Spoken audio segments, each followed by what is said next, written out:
નમસ્કાર ખેડૂત મિત્ર, આજે આપણે મગફળીની અંદર સીડ ટ્રીટમેન્ટ એટલે કે બીજ માવજતની દવાની વાત કરીએ છીએ।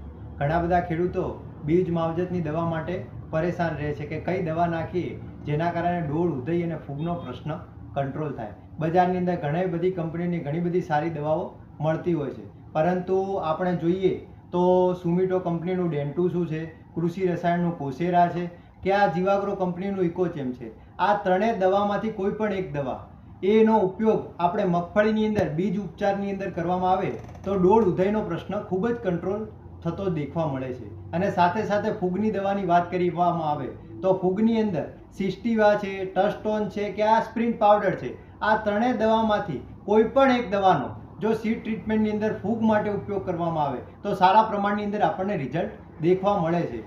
જો સીડ ટ્રીટમેન્ટની અંદર સારી દવા હશે તો જર્મિનેશન ખૂબ જ સારા પ્રમાણની અંદર દેખવા મળશે।